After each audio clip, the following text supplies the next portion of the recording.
Hello, everybody. My name's James. Welcome to another Planet FPL clash of the Correspondents and the first of two consecutive COTCs. Looking forward to a game where we've got one doubler and one who might get relegated. Firstly, let me introduce you to our Ipswich Town correspondent. It's Paul Gaught-Allen. How are you, Paul? Hello, everybody. Hello. Happy Easter, everyone. Happy Easter for those celebrating. And our Arsenal correspondent in is Adam Pritchard. How are you, Adam? I'm doing good, thanks, James. Paul, can you officially get relegated this weekend? Yeah, I think we can. I think if there's got to be three or four results, but yeah, I think we can. How do you feel about it now? Um, well, it's not a surprise. It's been there for a while. Um, and I think I'd feel worse if I felt like the club and the team weren't, you know, doing the best of what we can. If I felt the club were disappointing, if I felt like we chucked £1 million in the summer and spent it pretty badly, I'd feel worse about it.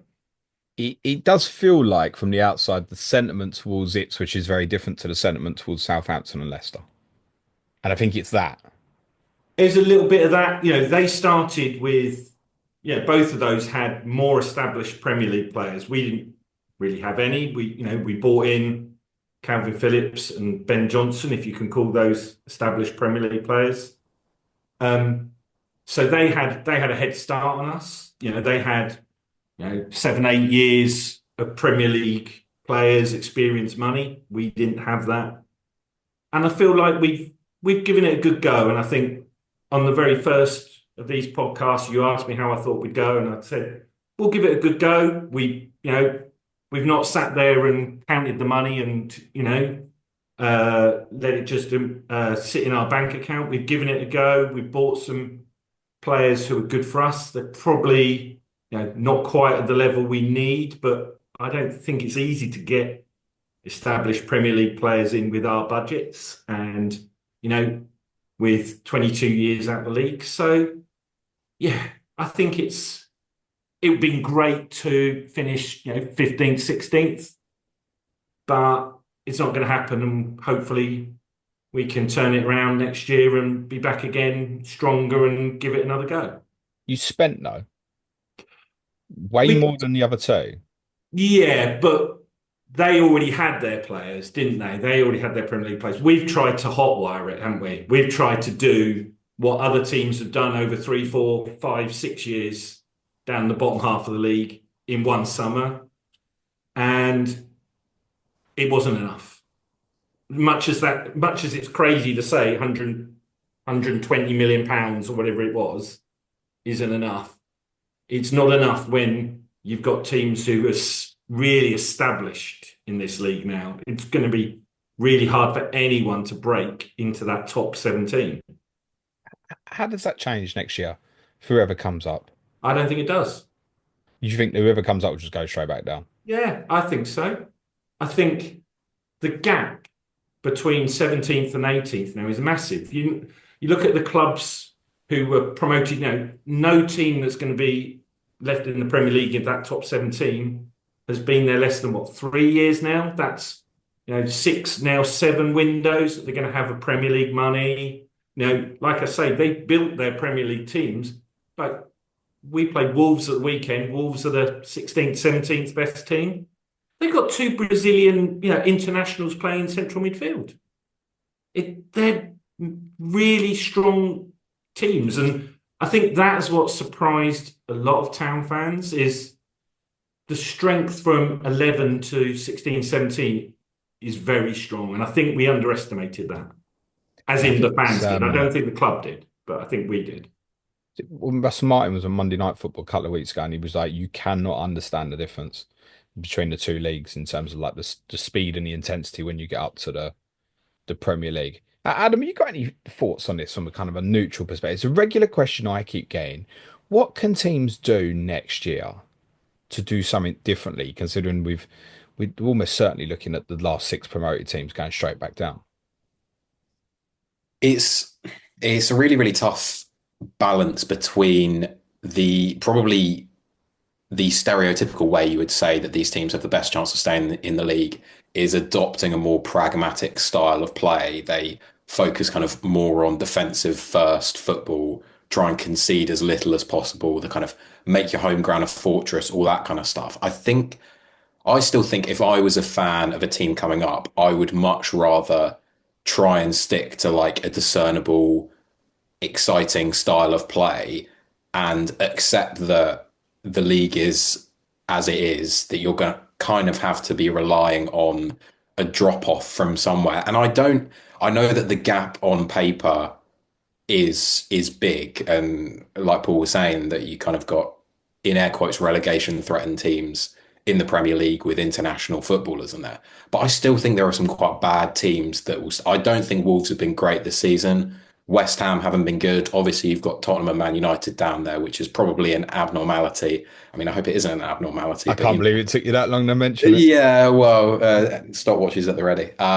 But yeah, I still think there is the high likelihood that kind of there are mediocre enough teams in the Premier League that all you need is one team to kind of really bloody a few noses unexpectedly. And the points total for safety seems to be getting lower and lower each season. So But there's a chance this year that 17th could be like 40 points, mate. And Mm. I know that's yeah, also a consequence of we're looking at a combined probably worst total from the bottom three as well. yeah, but I mean, if I'm looking at kind of Wolves, I know they've got a few good players, but obviously there's the kind of Cunha potential to leave. That would be a big blow to them. Everton, obviously, like Moyes coming back in, has stabilised them really well. Moving into a new stadium, like new finances, that still feels a little bit uncertain to me. Like West Ham, I think we obviously expect Potter to do much better next season. Effectively, they've just been using his time here as like a warm up, like a pre-season. But I don't think it's out of the question that kind of for Wolves or an Everton could get like dragged back into a proper relegation fight. And I suppose you're probably looking at like maybe the teams that are coming up, Burnley might be the ones that are best like suited given how good their defensive record is. But I mean, they really don't score many goals, so it's definitely tough for sure. But Yeah, I mean, as a consequence, they're going to concede loads more next year, aren't they? yeah, Because yeah, of the definitely. quality of that they're coming up against. No, and they're not scoring that many now in the championships unless they get someone in who's going to score regular goals. I feel like if you think about some of the teams that have done come up and done quite well, you think of like Brentford with Tony, Bournemouth with Solanke, and actually you kind of have had that player this year, Paul, in Liam Delap, but was Yeah, also new to the club. You didn't come up with him. no. Yeah, we do have that player, but I just think that gap is so big. And yeah, Adam can say that teams like Everton and Wolves aren't that good, but there's a huge gap between them and essentially the six parachute clubs essentially that we might end up with a league that's 17 teams and three guest stars basically from six just going round and round. Is it then a case of you kind of have to be one of those teams that yo-yos for a couple of seasons and then kind of hope that one year you Yeah. build up your finances, build up a base of a squad enough to kind of really stick out there for like a decent amount of time? I know kind of they haven't yo-yoed as much as perhaps recently, but like Crystal Palace have kind of been up and down a couple of times. Like Fulham did that as well. Maybe that's kind of the way that. It feels like Burnley and Sheffield United are two of the really close ones are in that cycle now.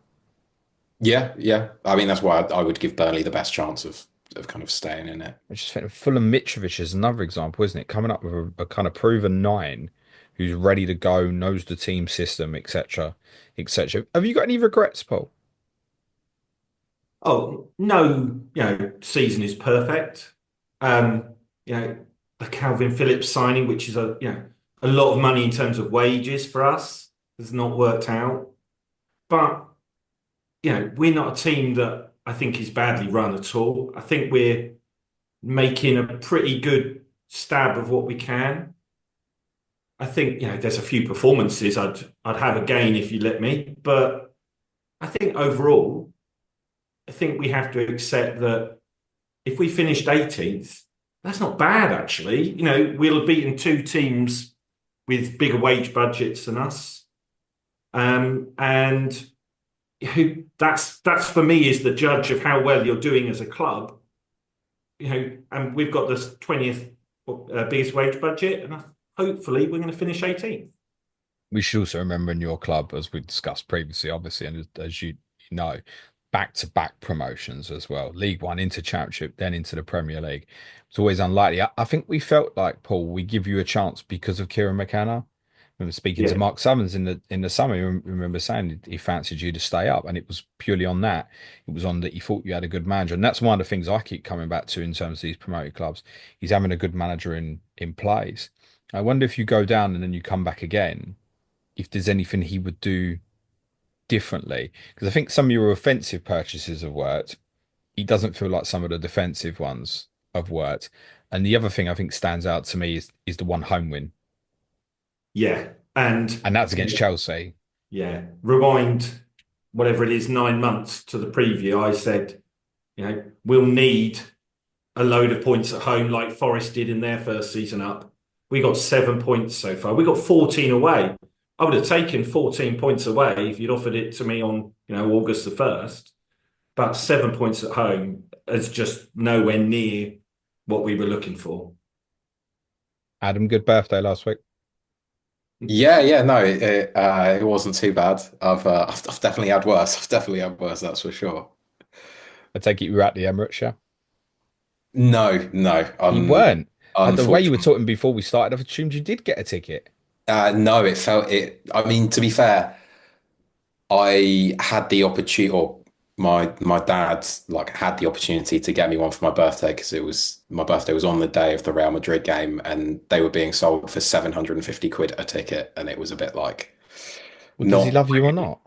well, evidently not. But no, I couldn't blame him for that. Although maybe in hindsight, You'd have paid it, wouldn't you? it stings a little. I would have paid it for myself, but I'm not good with money, so. Now, go on, look, that's me and Clayton have already discussed it, but that's probably the best night at the Emirates, isn't it? It's the best Arsenal performance against an elite opposition. Like certainly I can remember in like years. Like we've put in good performances against Man City, but kind of maybe the win has been more narrow, and City have had spells where they've looked really good in those games. The Bayern Munich kind of game last season, the home leg was kind of our return to this big European stage.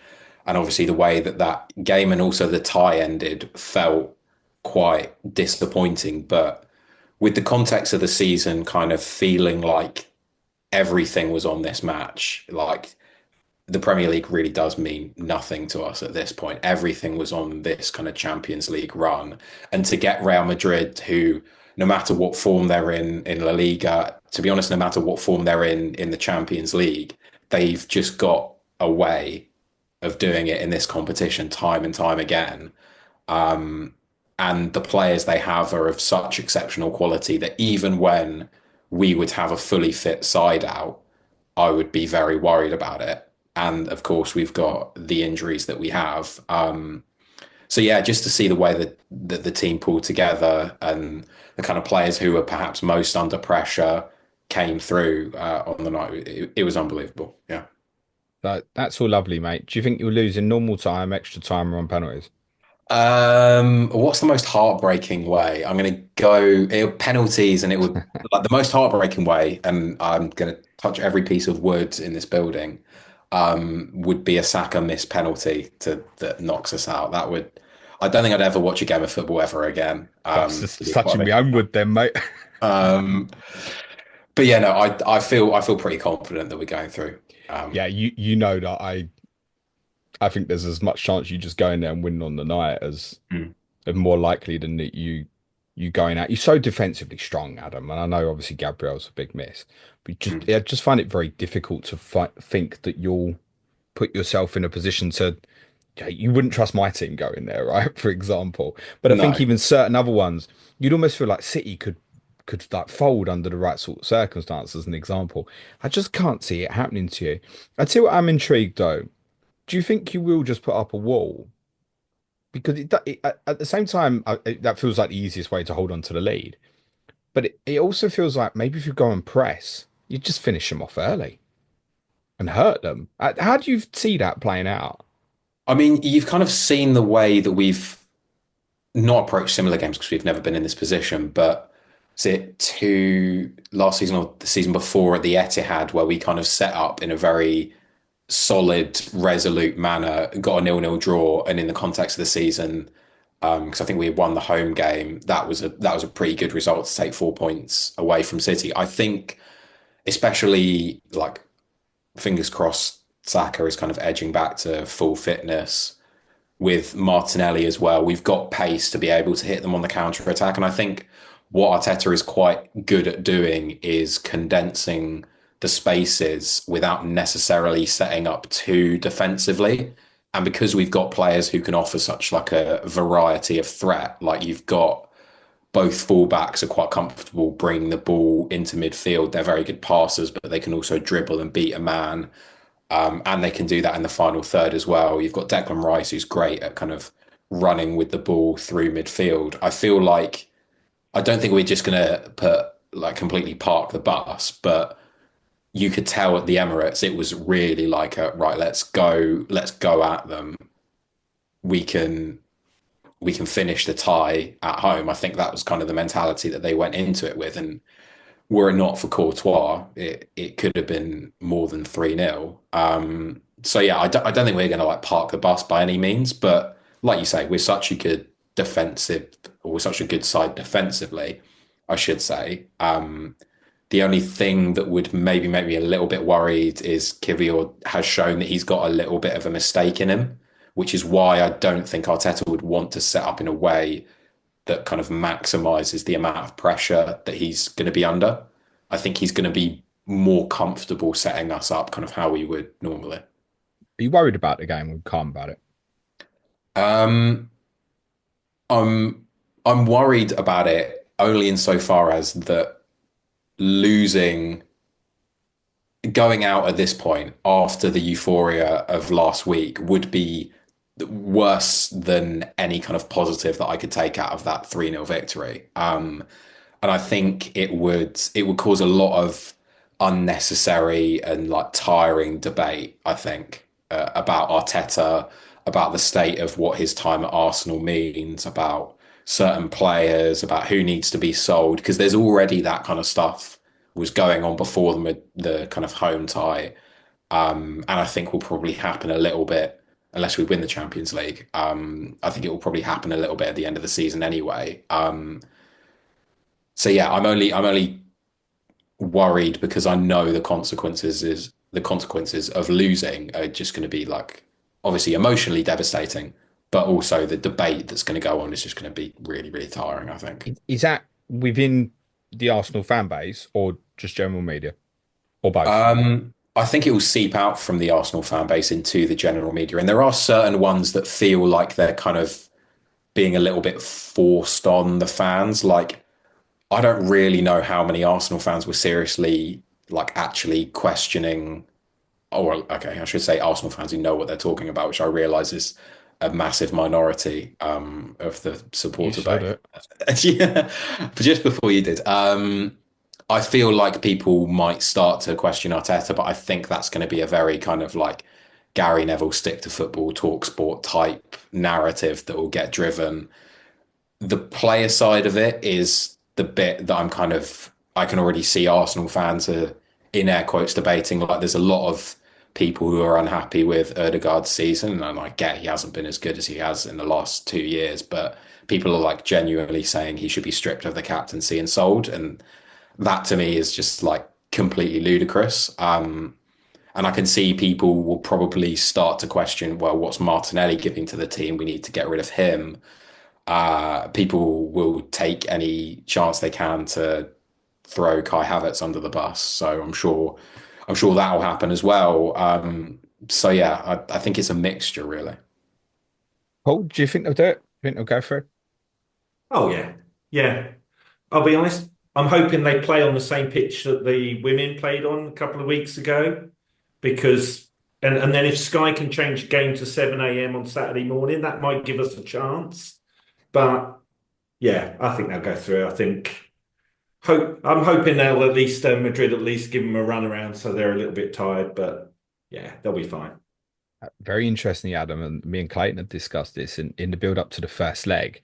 Most bookies had Madrid as favourites to qualify, but Opta has you as favourites to go through on their model, on their 10,000 simulations, or whatever they do. And on theirs to win the competition, they've now got you as favourites. Mm. Bookies have got you third favourites. Opta think you're the most likely. Are you going to ask me if I think we should win the Champions No, League no, then? no, no, no. I'm not gonna. There's obviously other good teams in it, but the point is, you clearly can go all the way. I'm just trying to point to you that there's a statistical model out there that suggests you are the most likely. Now, when we say most likely, it's kind of like a 22% chance. We're not like Mm. making you big favourites or you should. I'm just saying on their models, they've got you as favourites. Do you think that's correct? Um, I would say, like, I'm not going to argue with Opta because, like, that would be like arguing with a robot. It seems pretty pointless. But PSG are a much improved side to what they were when we faced them in the kind of league phase. Like, I, from memory, I think Dembele was kind of frozen out of the PSG side at that point. Obviously, they didn't kind of have the signings which they made in January, which is just the combination of those two means they're a much more potent attacking force.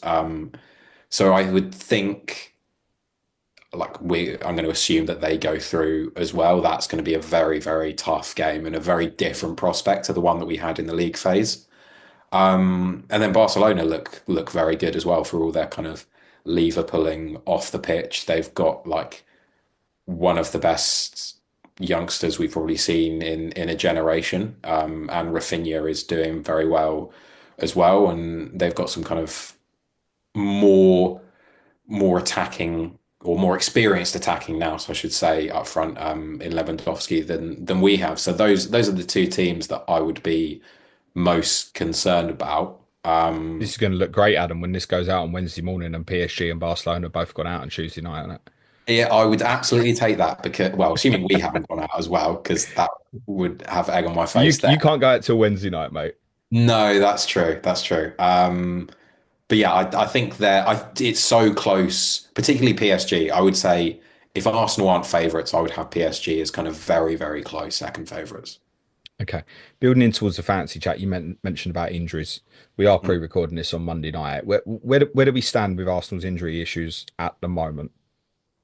So, in terms of like the long term ones, I Well, don't what go have we on. got available for Wednesday night? Who's likely to maybe be missing who hasn't been recently?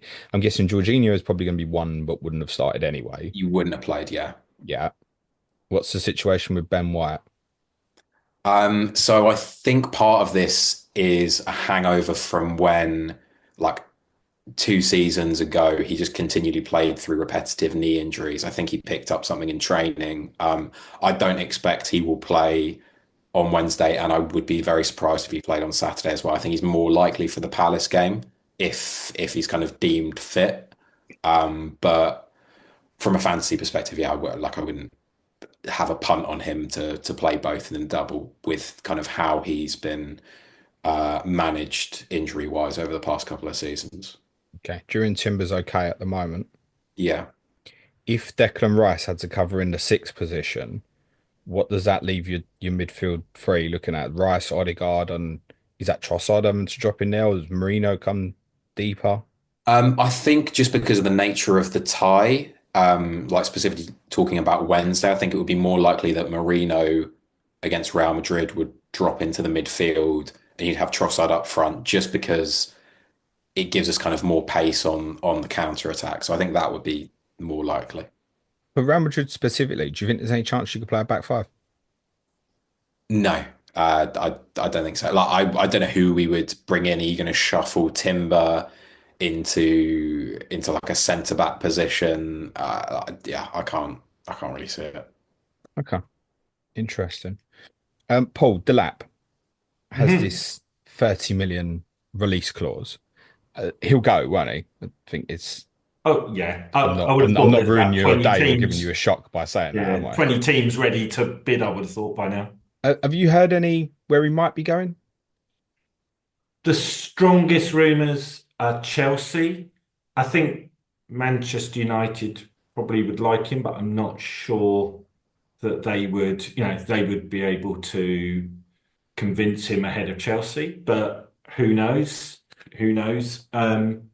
Those are the two main names that keep. But I suspect pretty much anyone would bid the 30 million, and then it's up to him who gives him the most money, gives him the best opportunity to play. Yeah, that's Controversial question for Adam.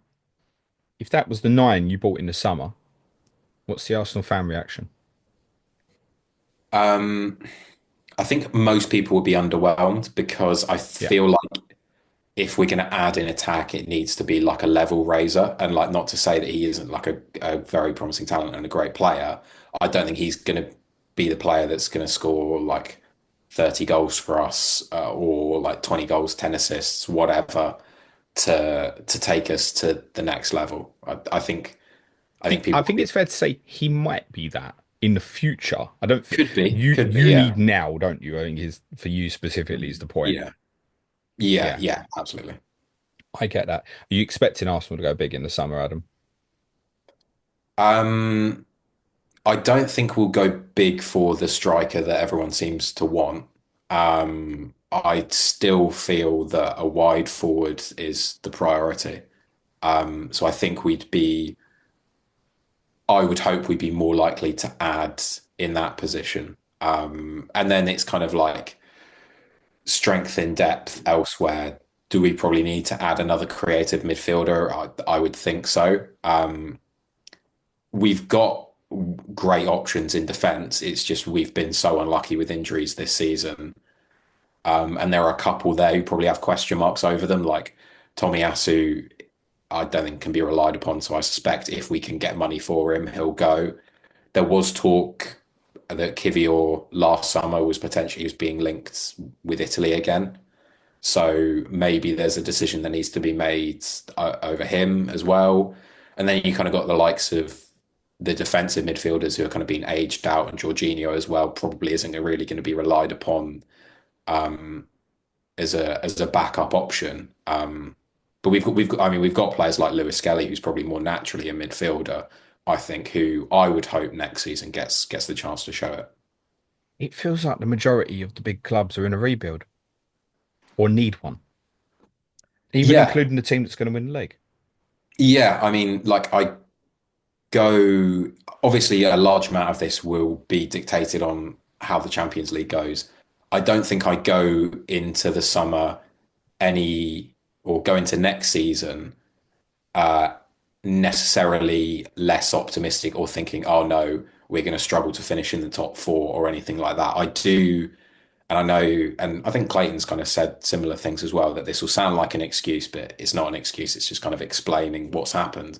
I think so much of how we've struggled, so much of like how much we've struggled this season has been down to the injuries that we've suffered and the fact that we've very rarely had kind of key players playing fit at the same time. And I think when we did, we showed kind of what we could do. I just think we've been a bit unlucky, and sometimes you have to kind of just admit Yeah, that. I mean, you're always liable to miss one or two. I mean, you whacked Real Madrid without your left-footed centre back and your nine, right? Mm. Or eight, in But fact, any nine, basically. yeah, Mourinho's obviously doing a very good job there at the moment. We know that's not where he should be playing. mm. How disappointing is it to look at 63 points from 32 games? Because really, that shouldn't be second. No, no, it really shouldn't, and it's disappointing to see. Like obviously, Liverpool have kind of slowed down a little bit in recent weeks, but that's because the title's been kind of wrapped up for a while. But to if the gap stays as it is now, what is it like 13, It 13 is, yeah. points? That's bad. That's not good at all. And I think you can also look at this Liverpool team as well and say you've had like an unbelievable generate like I'm going to use the phrase again, generationally good Mo Salah season. Like it's one of the best individual Premier League seasons we've seen in a while. I know again he's been a little bit quieter recently, but it's not. I wouldn't say it's like an elite team necessarily. It's not going to go down as one of the best Premier League winning sides of the last decade, is But it? then it's also there's two sides. One, I mean, if they win the last six games to finish on 94 points, which is Hmm. an incredible total, right? Yeah, yeah, yeah. That's an amazing total if they manage to do that. But I think part of the reason it might not be is because it's not had a true challenge this year. Yeah, yeah, no, I think that's fair. It's kind of you put it into the context of how the other teams who you would expect to be challenging them have performed, and like obviously we've discussed Arsenal, Man City have like completely fallen off the cliff as well. Um, and there is always that comparison. It's like, well, we're probably going to finish roughly 10 points ahead of Man City, maybe, which if you'd have told me that at the start of the season, I would be like, excellent, when's the title parade? But I mean, if you told me we'd be 18 points behind them, I'd have said standard. To be honest, I'd have thought we'd be in the Champions League, mate. So yeah, yeah, it does feel like an opportunity missed, but an opportunity missed that I can understand why it's happened, essentially. I guess the danger is as well, and it depends a lot on what Liverpool do next year. But it's like you've had this period obviously where it's like, I've got to get into the 90s because City's consistency has been so good. You're probably going to finish this season sort of kind of mid circa 70s. It's a jump to go back again, and it only feels like it's only four wins, but it's a jump to go. You've only lost three league games, Adam. I know it's crazy looking at like 12 draws is just madness. And I think also there's got to be an element of this where you've got to look at like the rest of the kind of say the rest of the league is strengthened, but there are a lot of teams who I think have maybe not overperformed, but performed better than we perhaps thought they would. Obviously, like Forest are the easiest example. Like Bournemouth, I think of everyone kind of liked what Iriola was doing, but they performed very, very well this season. Fulham have like done excellently as well. Brentford, even Palace, kind of resurgent a little bit in the second half of the You season better under say Graham. Forest before someone gets upset, Adam. I did say Forest. I Oh, said did you? Sorry, obviously mate. Forest. In fact, I didn't even think I needed to say it. It was so obvious. Just But yeah, another you ex-Tottenham had. manager doing very well. How's Mourinho doing in Turkey? You should take a look I've at no idea. I'm not bothered about him. that. But yeah, like I think a lot of the other teams in the league have strengthened as well. So there are more places that are going to be taking points off you. Whether that continues into next season, like I think it's tough to say. I mean, I- listen, if it went back to eight, it's going to be sort of 80 points to win the league. I think that's better for the league because it yeah, shows the competitiveness of the league is increasing. And it is interesting that despite the what's happened with the bottom three, that it's I mean, you can really between sort of Forest in third on 57 points and West Ham 17th, 35. It's 22 points from third to 17th. Mm. I'm pretty sure that gap is normally a lot bigger. Yeah, it is. Yeah. Going back to what we said with you, Paul, do you think there's every chance 17th will finish on Yeah. a it should. I mean, with the fixture West Ham Wolves have got left, it should get to 40 points, really. I don't know if my team's got another win in them. Yeah, anyway, don't get me started. Right, Adam, you said league's irrelevant for the rest of yeah, this season, kinda. yeah. So the fantasy managers are like, yeah, right, I don't really want to hear that, Adam. Got a double game week coming up here. What's going on? I mean, I feel like the decisions are quite, or the players that you're going to pick are quite simple. I feel like you probably want to go for Saliba because despite the fact that I would still back our defense, if you want like to double up, like Raya is the next best option. And then you got Saka, even though I would say he's probably going to start the Palace game, but whether he starts at the weekend is maybe a little bit more tenuous. I wouldn't want to go for someone like Nwaneri or Martinelli or someone like that because if we're going to rotate aside, it's going to be similar to kind of how we were at the weekend in terms of it's going to feel a little bit disjointed. So you're not getting like a 5 million asset plugged into a full free flowing Arsenal side. You're getting them into a rotated team. Okay, what Arsenal you got at the moment, Adam? Saka, Raya, and Saliba. Right, so you're not touching that. You're not, are you free hitting or anything like that? I take it you're not. Bench boosting this Yep, week. But yeah. fine. Paul, what Arsenal you got?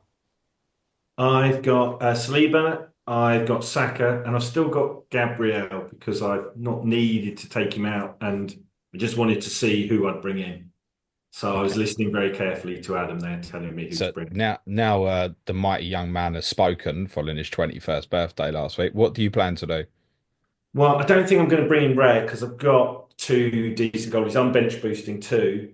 So it sounds like he's suggesting going two defensive. So I'll probably make my decision between someone like Timber and Kivior, I reckon, depending on if I think Kivior will play twice. I Okay. I would say Kivior mainly because of the lack of other centre back options. I would say he's probably more likely to than the other than Timber. I could maybe see being rotated, but obviously that kind of depends on how Ben White's feeling as well. Okay. I got no Arsenal. Lucky I, you. well, no, that's problematic, and I'm going to fix that. So I take it first and foremost, if you were free hitting, we're saying Reyes, Saliba, Saka. Yeah, yeah. Okay. I'm in agreement with that. You'd be in agreement with that, Paul. Yeah, I think that's probably right. Obviously, needs to come unscathed from Wednesday night, etc. But at the time of recording, yeah, I think it would be that for me. There's also not enough trust in the defensive players, I think, from the other teams that have got the doubles and stuff as well. I can give you an example though, Adam. So I've got no Arsenal at the moment. I've got two free transfers. Eddie Howe to Mikel Arteta for assistant manager. I'm active. Hmm. That seems very straightforward. Newcastle go to Villa. You've got two fixtures. One against the side that's going down, and the second fixture against a team that's probably going to heavily rotate 3 days before an FA Cup semi-final. Yeah. Any reason not to do it? I mean, Like, are you going to put the under 18s out at Ipswich or? most of the under 18s are on our bench every week now because we've got so many injuries. So I don't know about that. Mate, mate. Oh, You you're guys. living the Ange lifestyle. Um, Slowly. To be honest, I'm hoping I might get the job. you've lived long enough to see yourself become a villain. I might, yeah, exactly that. I've gone all Batman. I might get the job at this rate. Continue. Um, yeah, I guess the only thing there is you're not going to get any table bonus, but I don't know if there are any options of double game wickers who would be able to get that. I don't think. Well, Glasner against yourselves, Yeah, I suppose so. but that's the only one of the managers who have doubles. And like you were saying, you were kind of not too you. I think do you say in the podcast you're expecting they're going to rotate maybe, or they're not going to kind of put as But much they've emphasis they've got on. you away 3 days before they play Villa in the cup semi-final, and Yeah, they've got exactly. nothing to play for in the league.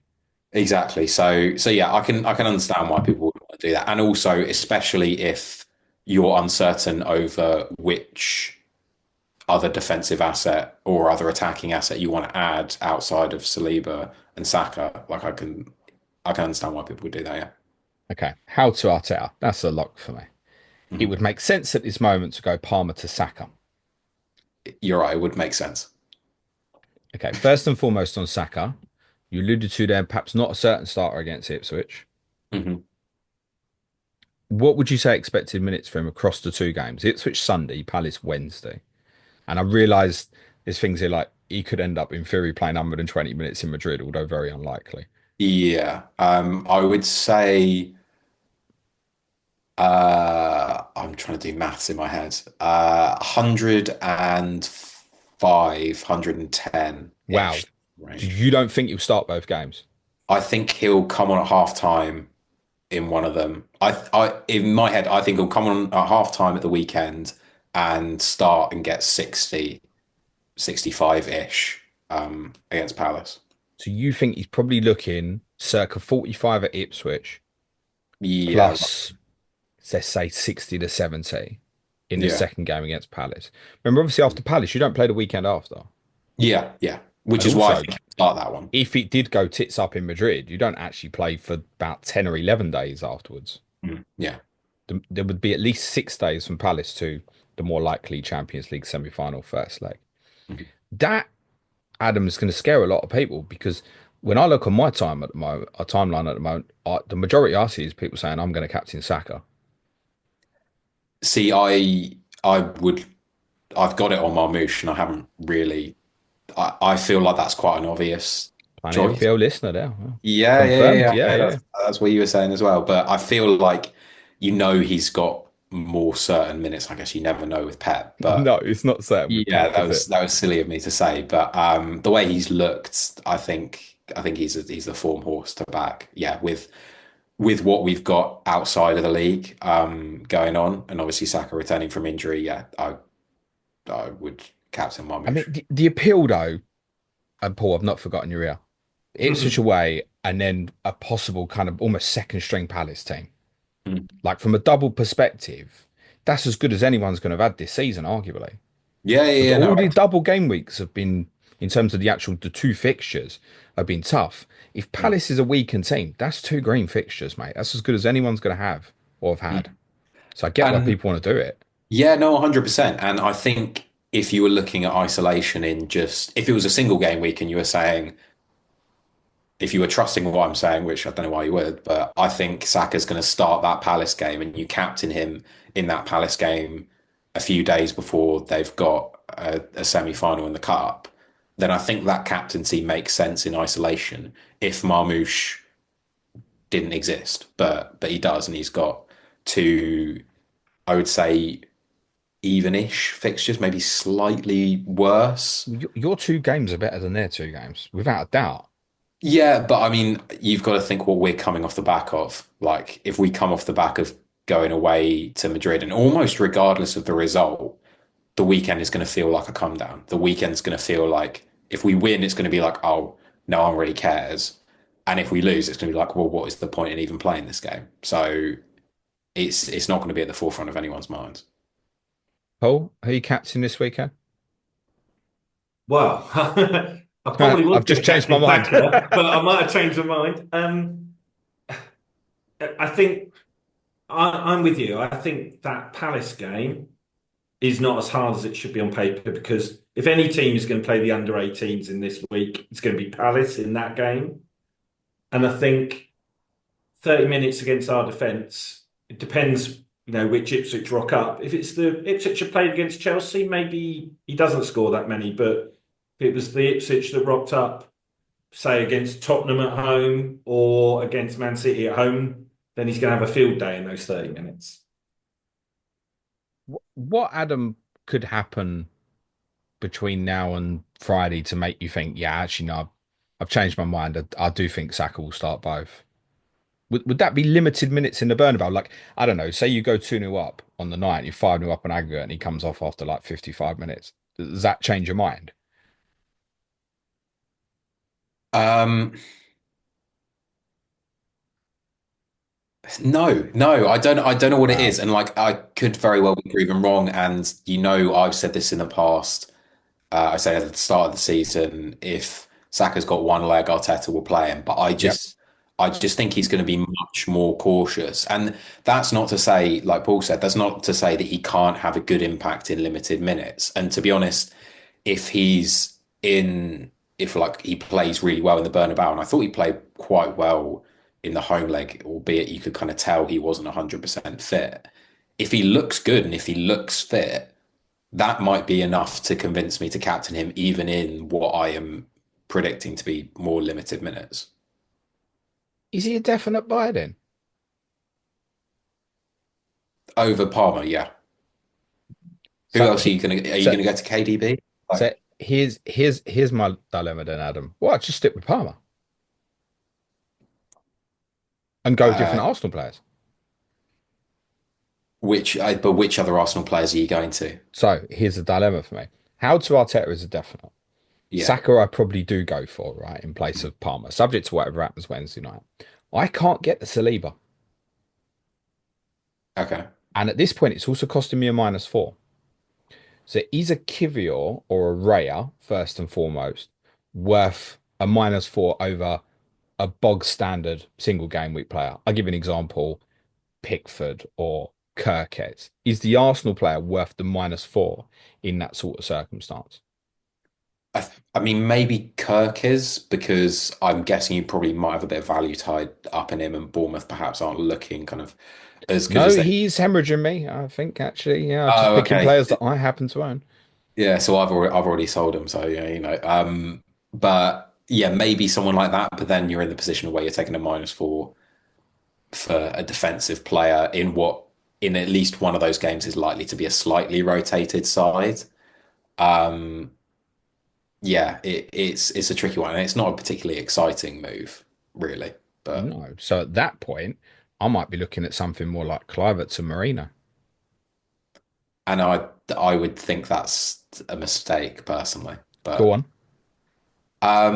I just think there is a chance that he plays in midfield for like at least one of those games. And this is not to say that I would imagine he can play both positions pretty comfortably within the same game. So there's a chance he plays 90 in both, but you're only getting 60 of him in striker at one, and you're getting like 30 of him at striker in the other. So basically, you only really like Raya, Saliba, and Saka. Yeah, pretty much. With like a caveat, with a kivy or caveat, let's say, if you haven't got the budget for Saliba. What if Marino plays up front for you twice, mate? Do I mean, you, he's doing all right, isn't he? no, he's doing what he's doing. He's doing very, very well. But like, and I realize kind of Sterling is persona non grata, but we do have other options in the forward area that could play there if we go and have a really, really tough game in Madrid. And also, you've got to remember as well, like this, as has been widely covered, like they kind of this is very new to him, and very new to him to the point of like Arteta basically told him like 3 days before or whatever he first started there. So yeah, I can't see it as a good option personally. It's not one that appeals to me. Oh, back to James McAtee, it might be then. Or back to Savino, or which player Pep might pull out of the tombola this week by the sounds of it. Okay, that's not helpful, Adam. Thanks, mate. You're Cheers. welcome. So I might just end up with Arteta and Saka. But the yeah, I mean you haven't even really sold Saka to me here, really. I like Saka. I think is an easy move in, not only because I imagine his ownership will be quite high, but I still think I know I'm saying he's not going to get like he's going to get more limited minutes than perhaps you'd like, but as a non-captainable asset, I still think he could do well. Like he could do very, very well in 45 minutes at Ipswich. Like, I'm bored of this. Paul, Julio and Ciso, sell him to me. I bet I'm Julio only buying for 1 week. uh, Julio Enciso is a really good talent, but he is far from the finished product. I think he needs to work on his his awareness around him. He needs to be better at playing players in rather than going for himself, having a shot. Do I think he's going to score a goal against Arsenal? Probably not. Is he? It's hard. I know. Listen, he got goal and assist at Chelsea at the weekend. Is it right that he's playing? What I mean by that, you're not going to buy him, are you? No, And he probably doesn't join you on loan in the Championship next year either. no, I'd be Are you surprised. better off harsh but not playing him? I realise there might be fees that you have to pay for Brighton if you don't and stuff like that. Yeah, I don't know about that. I just think right now, maybe in the last game or two, I maybe buy that. But I think right now, we need to be getting as many points as we can. You know, we've got 21. That's not many. We need to get as many. And I don't think we can start going, oh, this player isn't going to play for us next year. So we'll play someone not quite as good. I don't think we can do that in the Premier League. So I think he'll play. I think he should play. And maybe in the last, probably not the last two games, because the penultimate game is Leicester, which is, a game we'll be definitely targeting.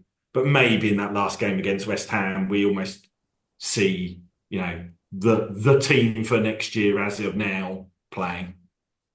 I get it.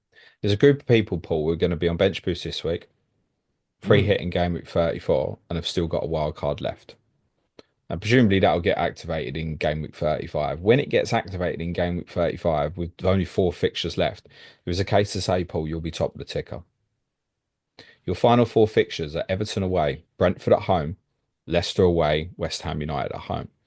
We have seen loads of teams historically get relegated and then suddenly look like a half decent football team once the pressure's off. Except in your case, the pressure's been off for quite while anyway. I think, unfortunately, even if you'd beaten Wolves, I think you knew the gap was like probably too big, unfortunately. Should wildcarders at that point be looking at putting any Ipswich in here? Are there things like Ben Johnson playing OOP that can be looked at? Leif Davis to finally deliver for fantasy managers, or Delap or an Enciso. Is there something there under that circumstance you'd really want to kind of watch closely over these next couple of weeks?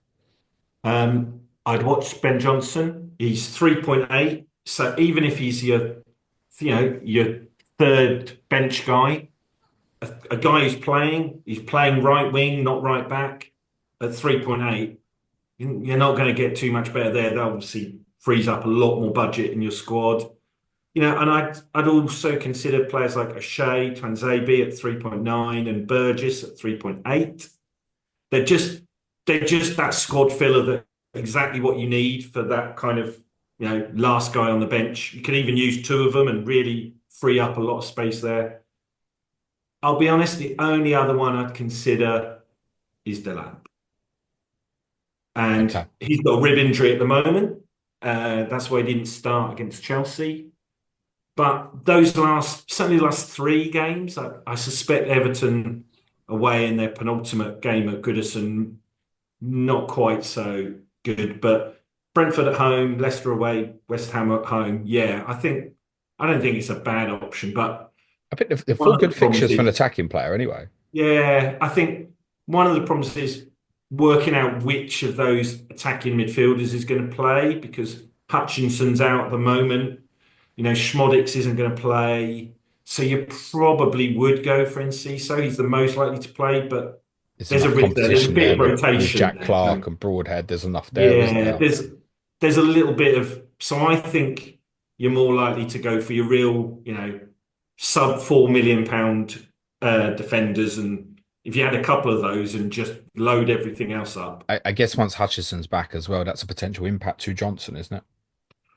Possibly, possibly. Although he's done well on that right side, and Hutchinson, when he plays on the right side, he's a very different kind of player, and so we don't get quite the physicality. Whereas Hutchinson in the 10, for me, he's a better option in that 10 position when he can drive us forward through midfield. He can pick a pass pretty well these days. So I think Johnson might stay there. We haven't got Burns or Bene. They're out long term. So I think Johnson will stay there, but he might start fiddling for the last few games. We'll see. Who do you think stays in the summer? Or maybe probably easy way to ask that is who do you think leaves with Delap? Who do you see staying in the Premier League? Um, I think that's really difficult to tell because I could tell you who I think have been our best players. I Please. think O'Shea in central defence, I think has been really good. I think Hutchinson has grown into it. And I think the advantage for a team, even in the middle of the Premier League, is they can buy Hutchinson for his potential and they don't have to play him, 36 games next year or whatever. But it'll be really interesting because I'm not convinced many of them will be, Premier League starters beyond the lap.